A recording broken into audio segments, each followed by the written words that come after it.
ሰላም ቅዱሳን እንደምን ሰነበታችሁ? ጌታ አምላክ አብዝቶ ይባርካችሁ። እንዴት ከረማችሁ? ባለፈው ጊዜ ዝግጅታችንን ሁለት ዙር አድርገናል። አሁን ደግሞ ሌላ ተከታይ ሁለት ክፍሎችን እናቀርባለን።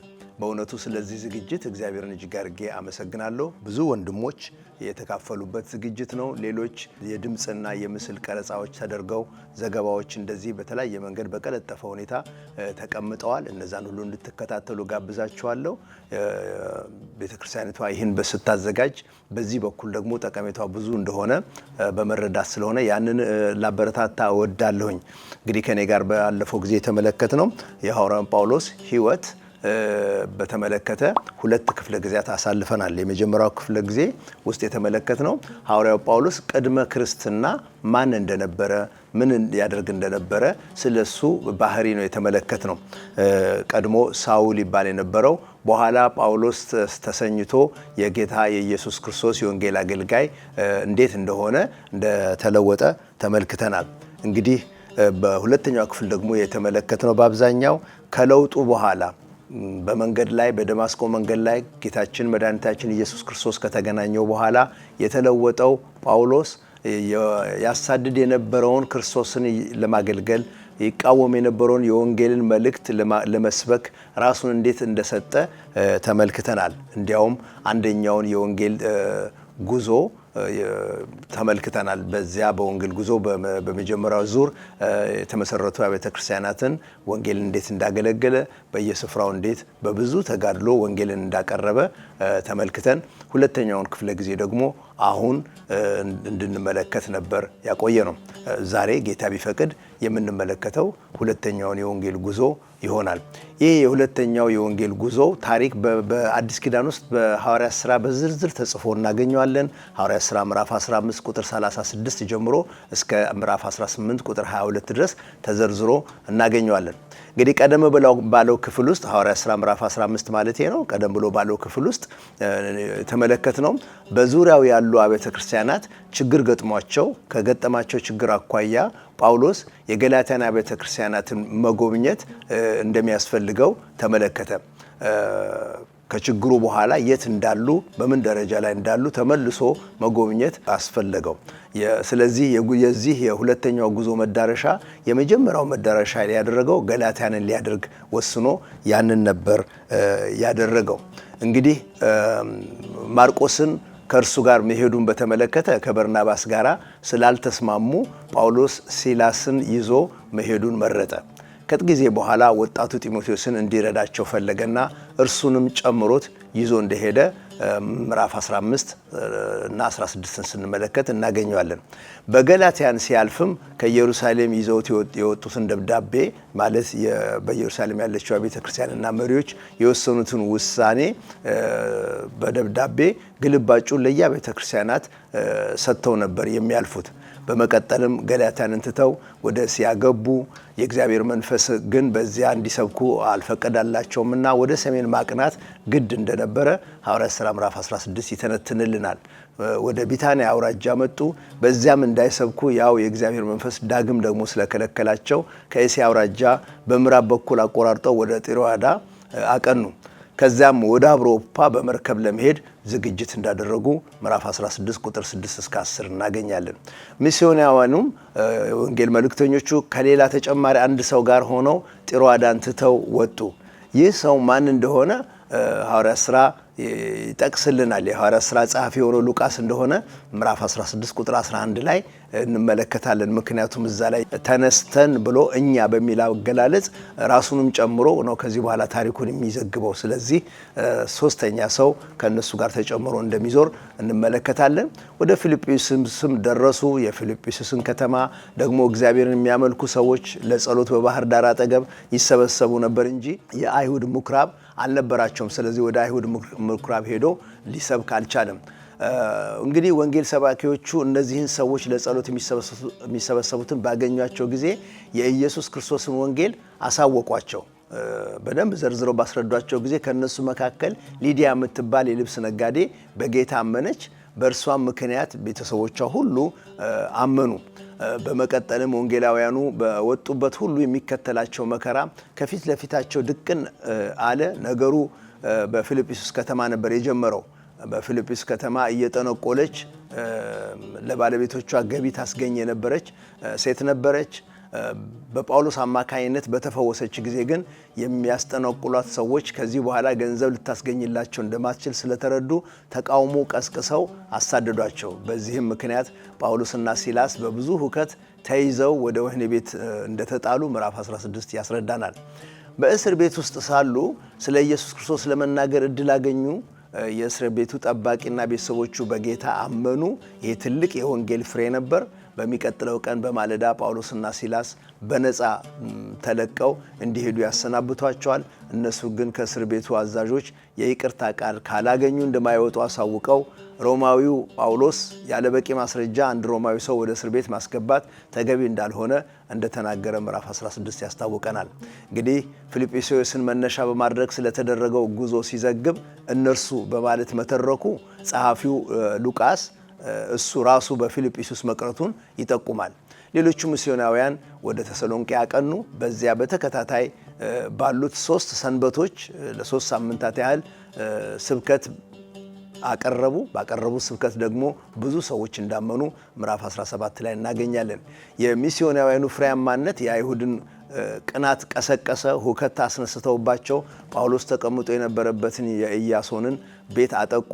ጳውሎስ በቤት እንዳልነበረ ባወቁ ጊዜም ኢያሶንን ይዘው ወደ ከተማው ባለስልጣናት አቀረቡት። ኢየሱስ የሚባል ሌላ ንጉሥ ለማንገስ በቄሳር ላይ ለማመጽ ሂደት ላይ ያሉትን ሰዎች አግዟል በማለት ኢያሶንን ከሰሱት። ሰባኪዎቹም እንዳመለጡ ባረጋገጡ ጊዜ ኢያሶን ከዚያ በኋላ ለሚከሰተው ትርምስ ተጠያቂ እንደሆነ በማስጠንቀቂያ አስረድተው ለቀቁት።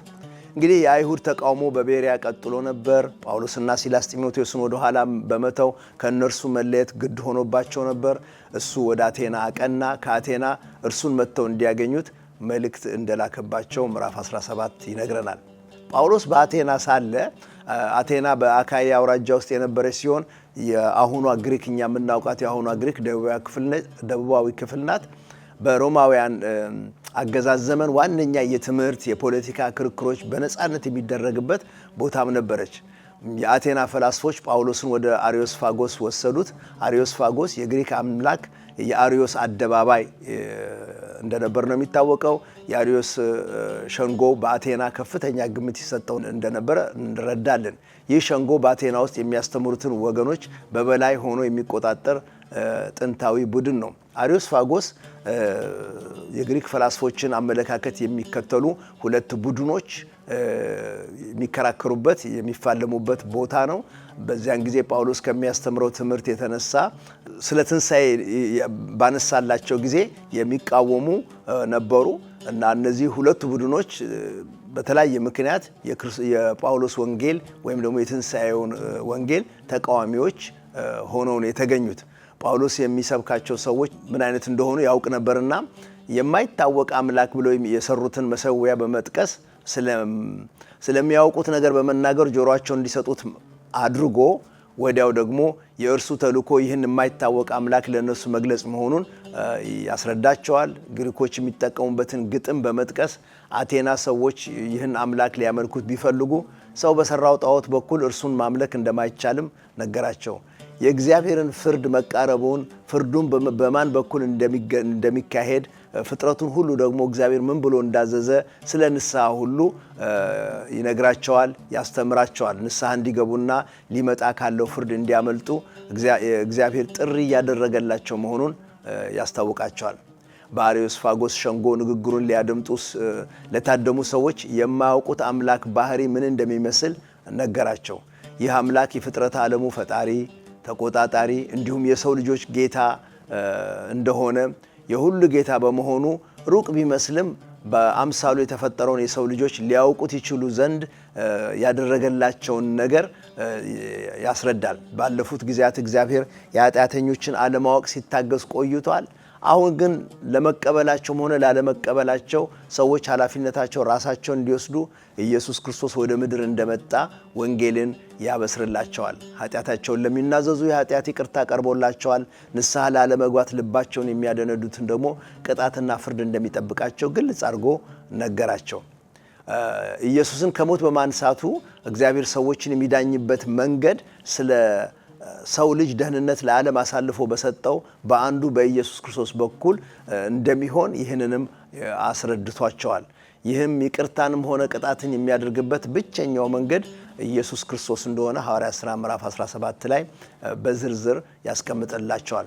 በመጨረሻ የሚከታተሉት የነበሩት እነዚህ የግሪክ ፍልስፍና ተከታዮች ከሁለቱም ጎራ የሚመደቡት ሐዋርያ ጳውሎስ ያቀረበላቸው ሐሳብ ጋር አልተስማሙም። ጳውሎስ ስለ ትንሣኤው የተናገረው ነገር ትኩረት ሊሰጠው የማይገባ ጉዳይ እንደሆነ ሁለቱም ቡድኖች አስምረውበታል። ሁለቱም አፍይዘውበታል ምዕራፉ እንደሚነግረን።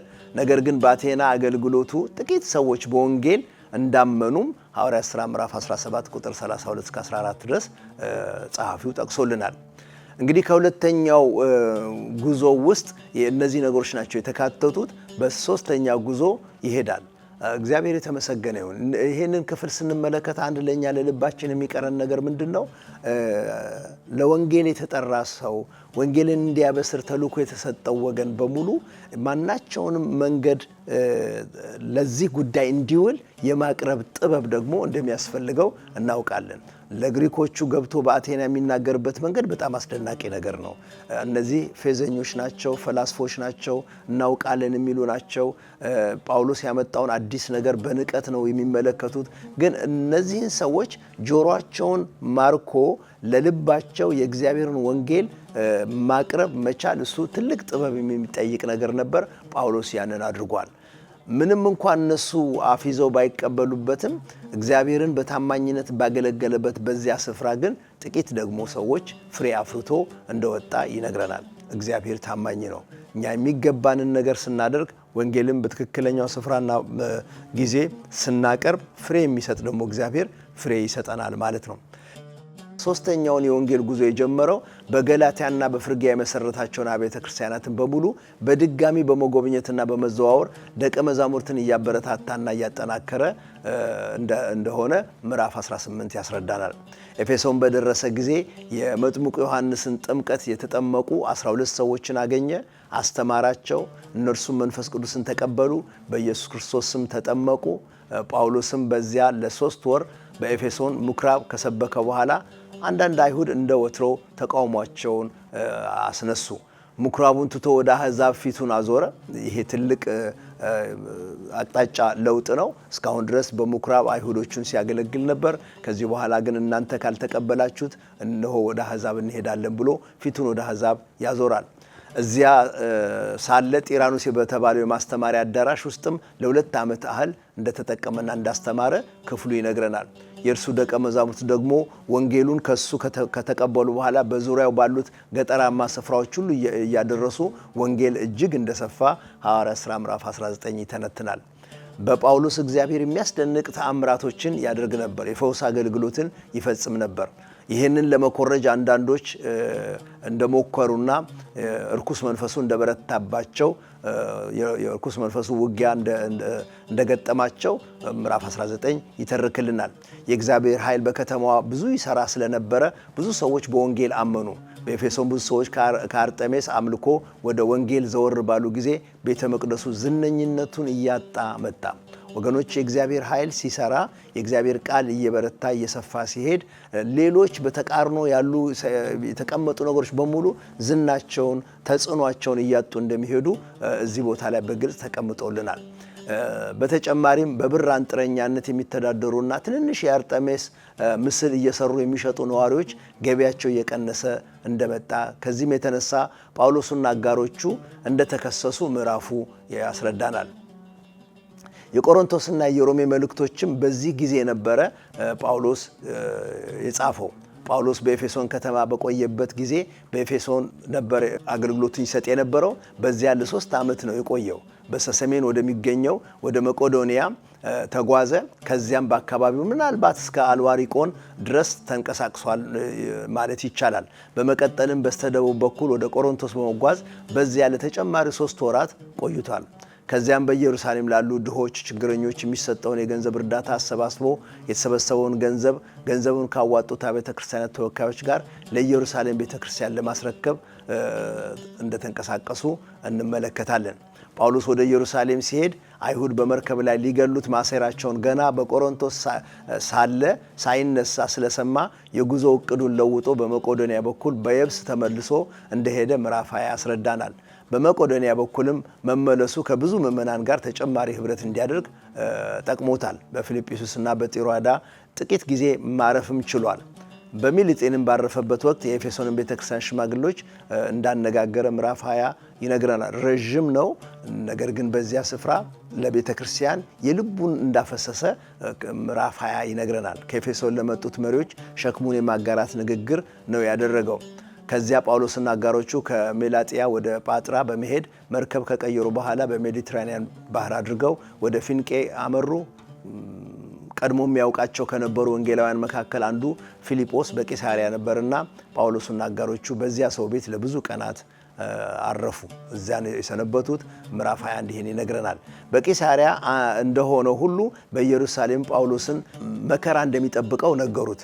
እርሱ ግን ለመሄድ ጨክኖ ስለነበረ ወደፊት ነው የቀጠለው። በመጨረሻም ጳውሎስ መዳረሻው ወደ ሆነችው ኢየሩሳሌም ደረሰ። በዚያ ምናሶን በሚባል ደቀ መዝሙር ቤት ተቀመጠ። ወገኖች ሆይ በመንገድ ላይ ሲሄድ መከራ እንደሚጠብቀው በኢየሩሳሌም ስለ ወንጌል የሚደርስበትን ነገር መንፈስ ለራሱ የሚነግረው ነበር። በየደረሰበት በነቢያቶች ይነገረው ነበር። ወንድሞችም ያስጠነቅቁት ነበር። እንዲመለስ ወይም ተለዋጭ ሐሳብ እንዲከተል ብዙ ሞክረዋል። እርሱ ግን